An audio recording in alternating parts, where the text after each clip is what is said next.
Class में आपका स्वागत है। तो फर्स्ट ईयर के स्टूडेंट जो मैं टॉपिक कराने जा रहा हूँ BA first year MA previous geography.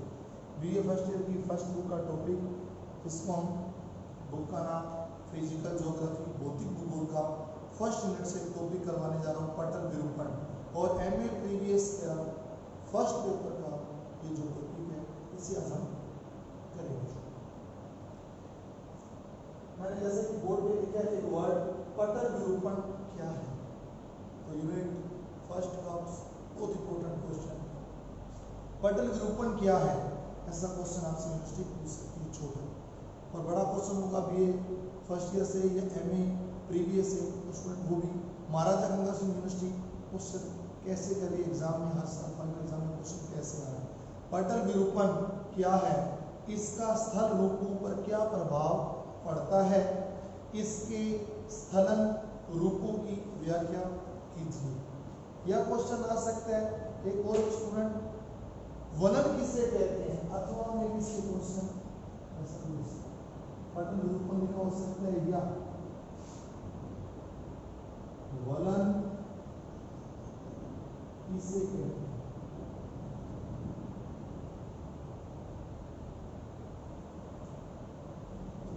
वलन किसे कहते हैं, वलनों के प्रकार का विस्तार से वर्णन कीजिए। तो स्टूडेंट सुनिए, पटल विरूपण क्या है, और यह क्वेश्चन आ सकता है वलन किसे कहते हैं, वलनों के प्रकार का विस्तार से वर्णन कीजिए। तो सुनिए स्टूडेंट, पटल विरूपण से आशय उन समस्त प्रकरणों से है जिसका भूपटल में के उन्मंजन, निमंजन या किसी एक भाग के संबंध से दूसरे भाग के विस्थापन और उसके टूटने, मुड़ने तथा संकलित होने में योग देता है। यह बल धीरे धीरे कार्य करता है और इसका परिणाम हजारों लाखों वर्षों के बाद दिखाई देता है। फिंच के अनुसार, एक राइटर में फिंच एम टिवाथा, राइटर ज्योग्राफर फिंच व टिवाथा के अनुसार पटल विरूपण क्या है। तो स्टूडेंट सुनिए, पटल विरूपण क्या है, फिंच व टिवाथा के अनुसार आपको बताता हूं।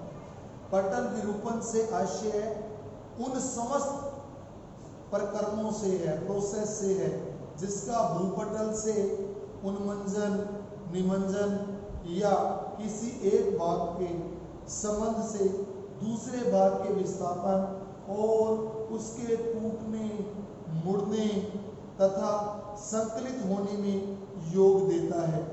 यह बल धीरे धीरे कार्य करता है और इसका परिणाम हजारों लाखों वर्षों बाद दिखाई देता है। ये था एक छोटी सी परिभाषा के अनुसार कि इसका परिणाम क्या देता है, हजारों लाखों वर्ष बाद दिखाई देता है। वे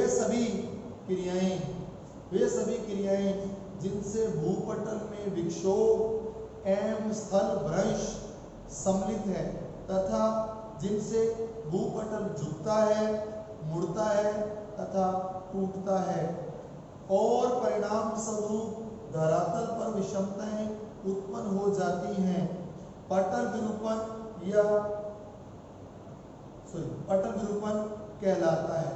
क्या कहलाती है क्रियाएं, वे सभी प्रक्रियाएं जिससे भूपटल में विक्षोभ एवं स्थान भ्रंश सम्मिलित हैं तथा जिनसे भूपटल झुकता है, मुड़ता है, टूटता है और परिणाम स्वरूप धरातल पर विषमताएं उत्पन्न हो जाती हैं, पटल विरूपण कहलाती है।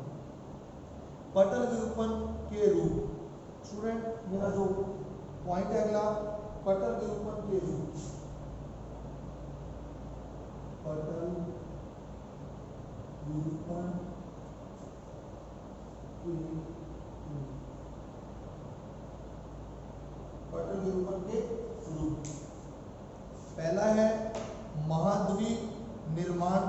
शक्तियां अथवा लंबवत संचरण। महाद्वीप निर्माणकारी शक्तियां, महाद्वीप निर्माणकारी शक्तियां।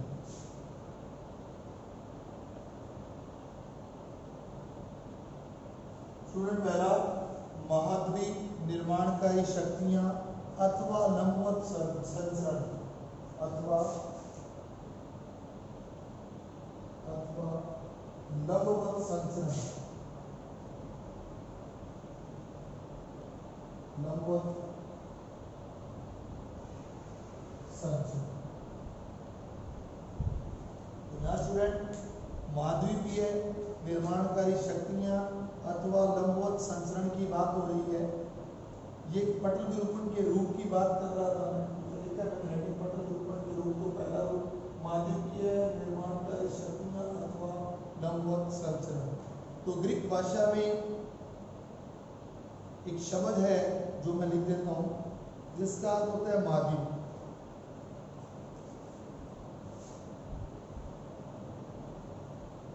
एक वर्ड में लिख रहा हूं, आप जरा ध्यान से इसको देखिएगा।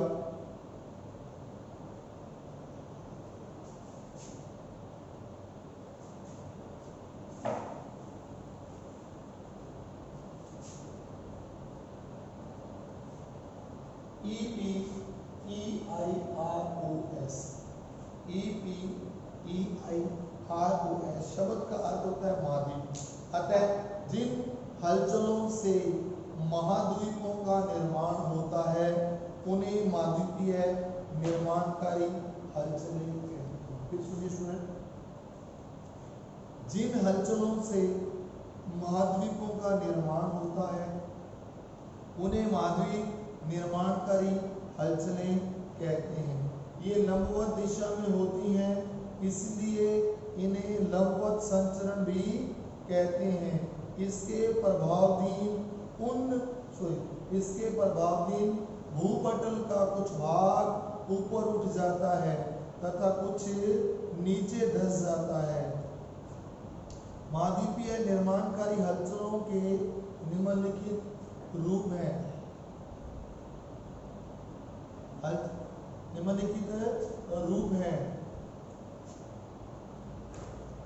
इनके बारे में आपको बता दूं, इनके कौन कौन से रूप हैं। तो पटल, जो आपको मैंने बताया विरूपण के रूप, पहला महाद्वीपीय निर्माणकारी शक्तियां, इसके बारे में मैंने आपको बता दिया जैसा कि जिन हलचलों से महाद्वीपों का निर्माण होता है उन्हें महाद्वीप निर्माणकारी हलचलें कहते हैं। ये लंबवत दिशा में होती हैं, इसलिए इन्हें लंबवत संचरण भी कहते हैं। इसके प्रभावधीन भूपटल का कुछ भाग ऊपर उठ जाता है और कुछ नीचे धंस जाता है। महाद्वीप निर्माणकारी हलचलों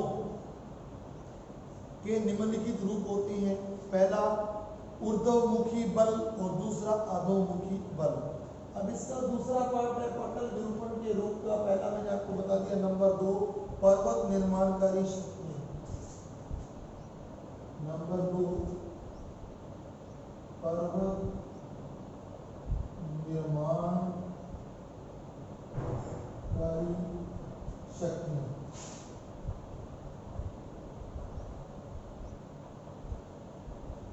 पर्वत निर्माणकारी स्टूडेंट, पटल विरूपण के रूप में पहला महाद्वीपीय निर्माणकारी शक्तियां, दूसरा पर्वत निर्माणकारी शक्तियां अथवा क्षैतिज संचरण भी कह सकते हैं।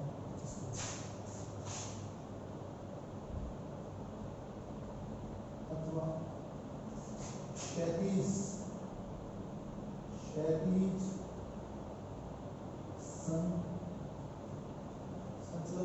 संचरण कह सकते हैं। तो स्टूडेंट, पहला था महाद्वीपीय निर्माणकारी शक्तियां, दूसरा पर्वत निर्माणकारी शक्तियां। तो दूसरी की बारे में थोड़ा बता दूं। पर्वत निर्माणकारी शक्तियां, ग्रीक भाषा में एक वर्ड यूज होता है ORGO,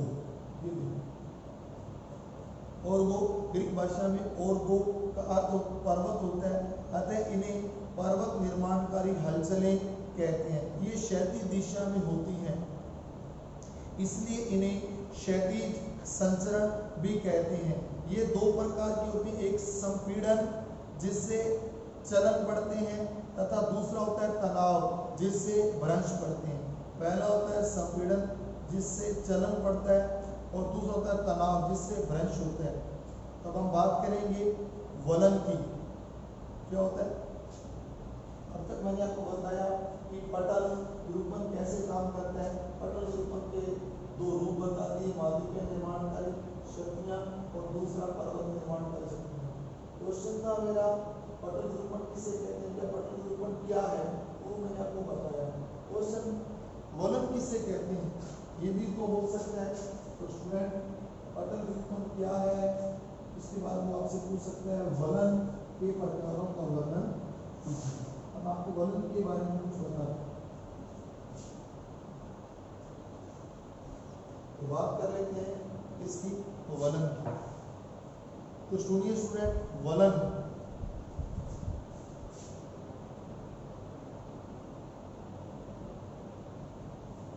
बात करते हैं वलन की।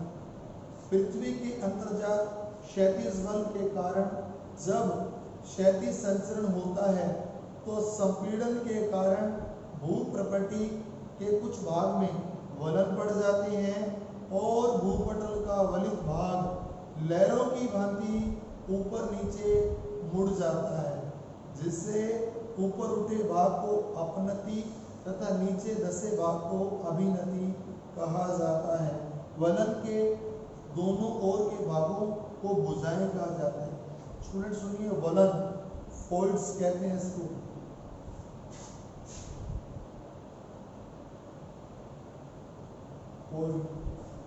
फोल्ड्स कहते हैं। इसके बारे में फिर बता दूं, पृथ्वी के अंतर्जात क्षैतिज बल के कारण जब क्षैतिज संचरण होता है तो संपीड़न के कारण भूप्रपटी ऊपर का जो परत है, भूप्रपटी के कुछ भाग में क्या पड़ जाते हैं, वलन बढ़ जाते हैं और भूपटल का त्वरित भाग लहरों की भांति ऊपर नीचे मुड़ जाता है। इसके ऊपर उठे भाग को अपनति, इसमें जो वलन के ऊपर उठा भाग होता है उसको तो हम अपनति कहते हैं और नीचे धसे भाग को अभिनति कहते हैं। स्टूडेंट, ऊपर उठे भाग को अपनति तथा नीचे धसे भाग को अभिनति कहा जाता है। बहुत इंपॉर्टेंट वर्ड है ये। वलन के दोनों ओर के भागों को भुजाएं कहा जाता है। अब हम बात करेंगे वलन के प्रकार की। इसकी बात करेंगे स्टूडेंट, वलन के प्रकार।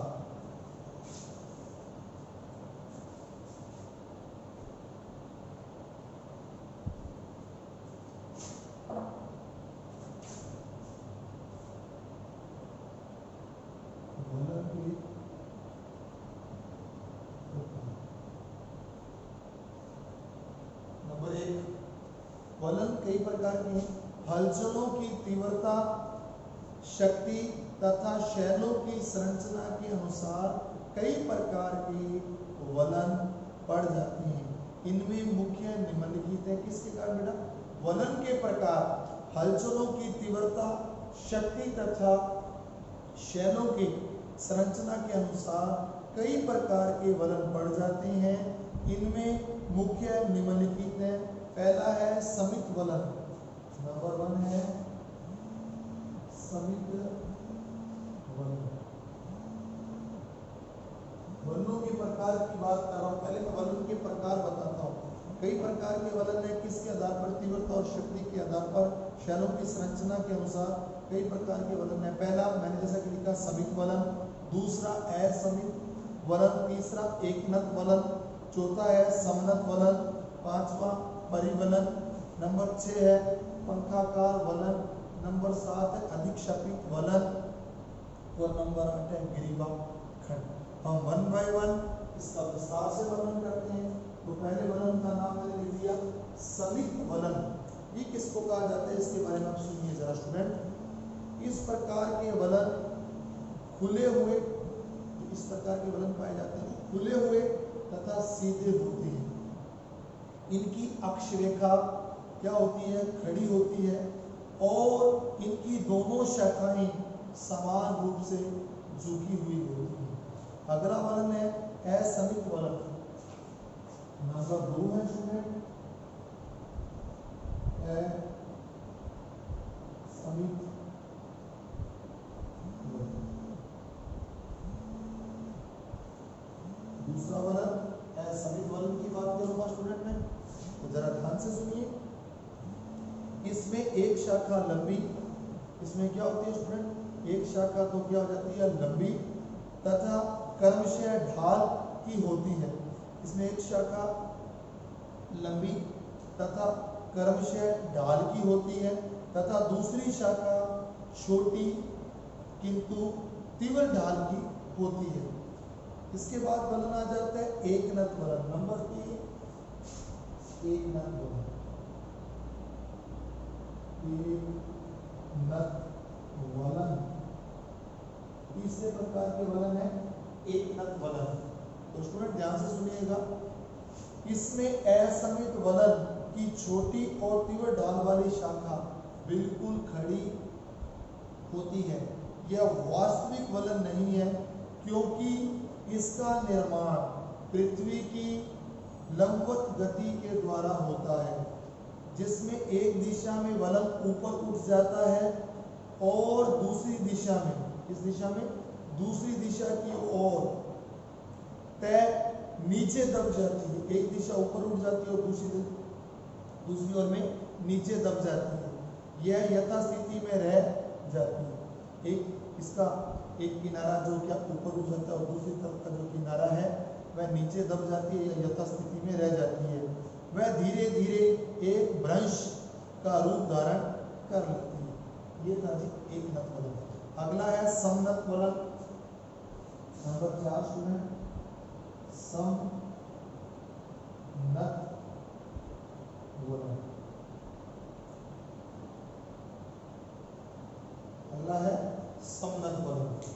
इसमें खिंचाव तीव्रता के कारण सभी वलन एक ही दिशा में इस प्रकार धकेल दिए जाते हैं कि उनके दोनों पार्श्व एक ही दिशा में झुक जाते हैं और परस्पर समांतर हो जाते हैं। अगला है परिवलन। नंबर 5 परिवलन। अगला है जी परिवलन। तो सुनिए, यह रूप वलन के अधिक उल्ट जाने पर बनता है। इसमें वलन के दोनों पार्श्व प्राय क्षैतिज हो जाते हैं। इसके निर्माण में दोनों पार्श्वों के संपीड़न में काफी अंतर होता है। क्या होता है स्टूडेंट, समनत वलन की बात मैंने आपको बताई पहले। इसमें खिंचाव की तीव्रता के कारण सभी वलन एक ही दिशा में इस प्रकार धकेल दिए जाते हैं कि उनके दोनों पार्श्व एक दिशा में झुक जाते हैं और परस्पर समांतर हो जाते हैं। अगला वलन है परिवलन। थोड़ा ध्यान से सुनिएगा। यह रूप वलन के अधिक उलट हो जाने पर बनता है। इसमें वलन के दोनों पार्श्व प्राय क्षैतिज हो जाते हैं।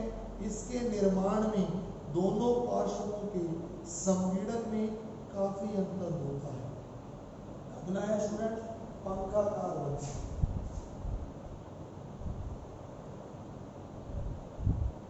पंखाकार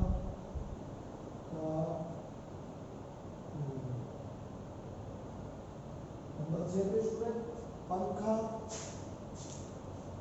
वलन। अधिक पार्श्वीय संपीड़न से किसी क्षेत्र का मध्यवर्ती भाग मेहराब की आकृति का बन जाता है। कभी कभी इस प्रकार के भूपटल में अधिक दबाव से दरारें भी पड़ जाती हैं और परिवलित पपड़ी का एक खंड खिसककर दूसरे खंड के ऊपर चढ़ जाता है। इसको उत्क्रमण भी कहते हैं। क्या करते हैं, एक वलन दूसरे के ऊपर चढ़ जाता है। इसको उत्क्रमण कहते हैं। और यह क्रिया जिस समतल के सहारे होती है उसे उत्क्रमण तल कहते हैं।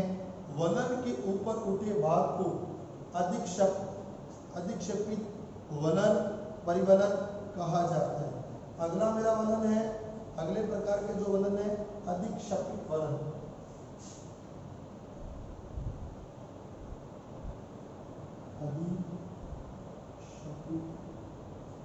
सुनिए स्टूडेंट, अधिक्षेपित वलन।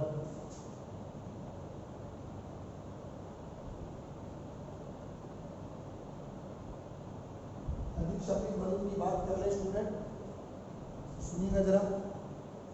जब शैलों का संपीड़न, अधिक्षेपित वलन में जब शैलों का संपीड़न अत्यधिक होता है और परिवलन मोड़ अपनी दूरी पर टूट जाता है, परिणाम स्वरूप इसका बहुत बड़ा भाग खिसक कर दूसरे भाग पर अध्यारोपित हो जाता है और शैलों का क्रम उलट पुलट हो जाता है। इस प्रक्रिया को उत्क्रमण कहते हैं। जिस तल से होकर शैल आगे बढ़ती है उसे उत्क्रमण तल कहते हैं। वलन के ऊपर उठे भाग को अधिक्षेपित वलन कहते हैं। लास्ट में है student, last point number 8, last प्रकार का वलन विरीवा खंड। विरीवा खंड की बात करते हैं। तो स्टूडेंट सुनिए, बहुत इंपॉर्टेंट, अंग्रेजी भाषा के नापे शब्द फ्रांसीसी भाषा से लिया गया, जिसका अर्थ होता है मेजपोश होता है।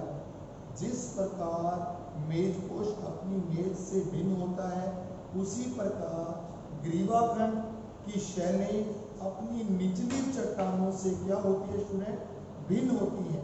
जब कभी संपीड़न से अत्यधिक वृद्धि होती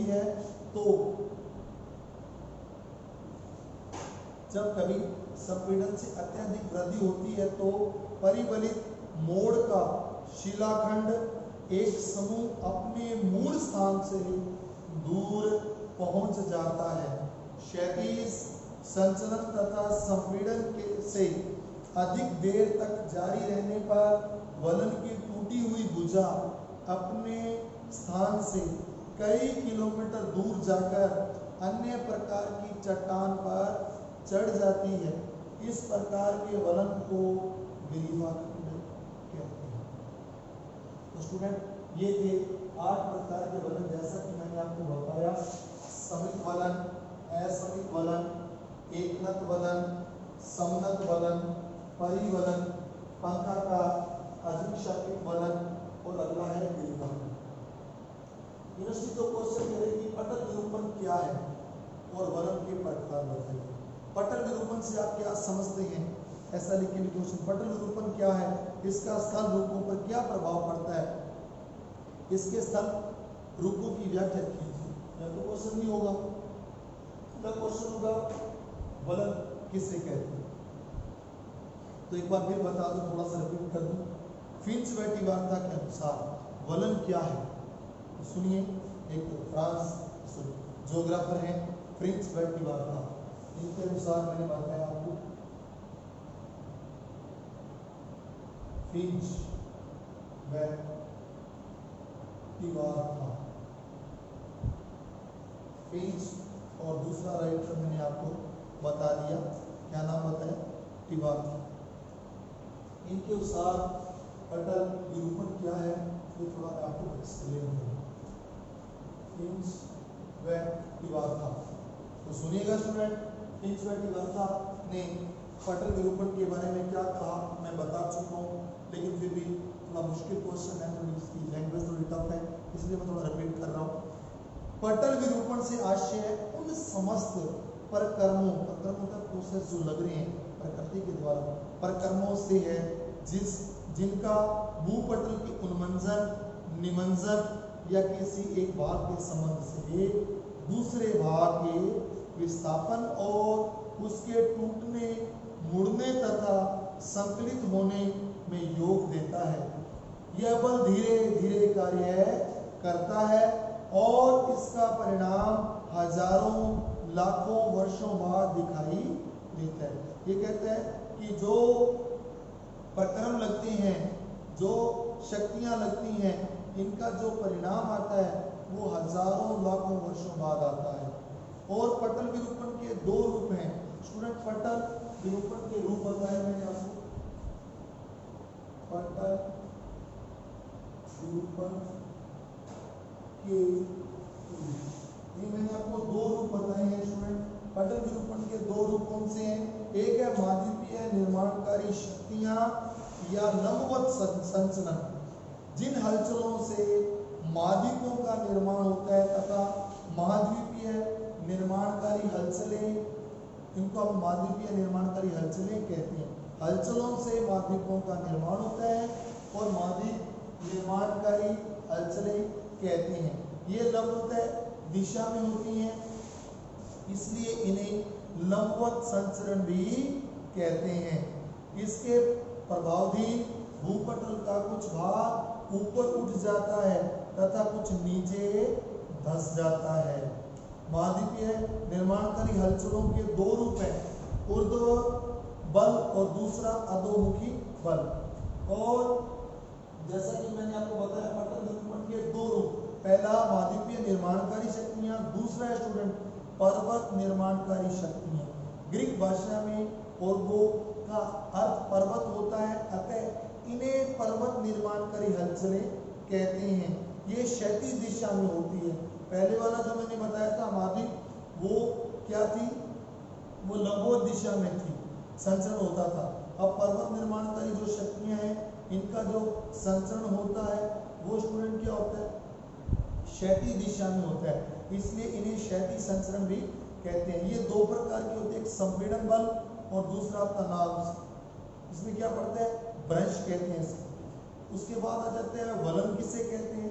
तो पृथ्वी के अंतर्जात क्षैतिज बल के कारण जब क्षैतिज संचरण होता है तो संपीड़न के कारण भूप्रपट्टी के कुछ भाग में वलन पड़ जाते हैं स्टूडेंट, और भूपटल का वलित भाग लहरों की भांति ऊपर नीचे मुड़ जाता है। किसकी भांति?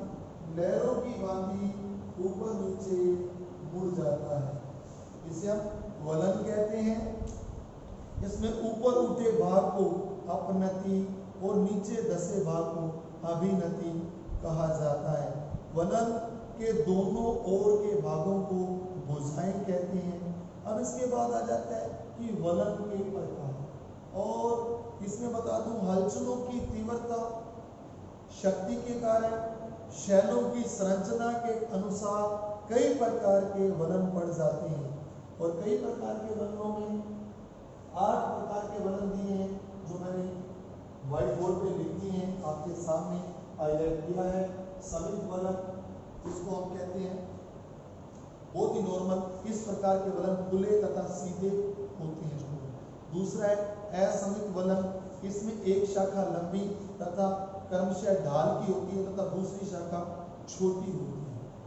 तीसरा एकनत वलन, इसमें असमित वलन की छोटी और तीव्र ढाल की शाखा बिल्कुल खड़ी होती है। इसमें एक शाखा क्या होती है? खड़ी। यह वास्तविक वलन नहीं है, क्योंकि इसका निर्माण पृथ्वी की लंबवत गति के द्वारा, जिसमें एक दिशा वलन की ऊपर उठ जाती है और दूसरी वैसे की वैसे यथावत रहती है। अगला है समनत वलन, बहुत ही इंपॉर्टेंट। इसमें खिंचाव तीव्रता के कारण सभी वलन एक ही दिशा में इस प्रकार ढकेल दिए जाते हैं कि उनके दोनों पार्श्व एक ही दिशा में झुक जाते हैं। फिर आ जाता है परिवलन। ये एक रूप वलन के अधिक उलट हो जाने पर बनता है। इसमें वलन के दोनों पार्श्वों पर प्राय क्षैतिज हो जाते हैं। इसके निर्माण में दोनों पार्श्वों में संपीड़न में काफी अंतर हो जाता है। पंखाकार वलन, अधिक पार्श्वीय संपीड़न से किसी क्षेत्र का मध्यवर्ती भाग मेहराब की आकृति का बन जाता है। कभी कभी इस प्रकार के भूपटल में अधिक दबाव से दरारें पड़ जाती हैं और परिवलित पपड़ी का एक खंड खिसककर दूसरे के ऊपर चढ़ जाता है। इसको उत्क्रमण कहते हैं। अगला वलन है स्टूडेंट अधिक शमित वलन। नंबर 7 बहुत ही इंपॉर्टेंट, जब शैलों का संपीड़न अत्यधिक होता है तो परिवलन मोड़ अपनी धुरी पर टूट जाता है और परिणाम स्वरूप इसका बहुत बड़ा भाग खिसककर दूसरे भाग पर अध्यारोपित हो जाता है और शैलों का क्रम उलट पुलट हो जाता है। इस प्रक्रिया को उत्क्रमण कहते हैं। जिस तल से होकर शैल आगे बढ़ती उसे उत्क्रमण तल कहते हैं। वलन के ऊपर उठे भाग को अधिक्षेपित वलन कहते हैं। स्टूडेंट मेरा लास्ट पॉइंट है इस क्वेश्चन का ग्रीवा खंड, जो आप ध्यान से सुनिएगा। अंग्रेजी भाषा के नापे शब्द फ्रांसीसी भाषा से लिया गया, जिसका अर्थ मेजपोश होता है। जिस प्रकार मेजपोश अपनी मेज से भिन्न होता है, उसी प्रकार ग्रीवा खंड की शैलें अपनी निचली चट्टान से क्या होती हैं, भिन्न होती हैं। जब संपीड़न बल से अत्यधिक वृद्धि होती है तो परिवलित मोड़ या शिलाखंड समूह टूटकर अपने मूल स्थान से बहुत दूर पहुंच जाती हैं। क्षैतिज संचलन तथा संपीड़न से अधिक देर तक जारी रहने पर वलन की टूटी हुई भुजा अपने स्थान से कई किलोमीटर दूर जाकर अन्य प्रकार की चट्टानों पर चढ़ जाती है। इस प्रकार के वलन को ग्रीवा खंड कहते हैं। तो स्टूडेंट मेरा आज का जो क्वेश्चन था वलन किसे कहते हैं, आशा करता हूँ आपको समझ आया होगा। तो मिलते हैं अगली क्लास में, तब तक के लिए खुदाफिज, नमस्कार।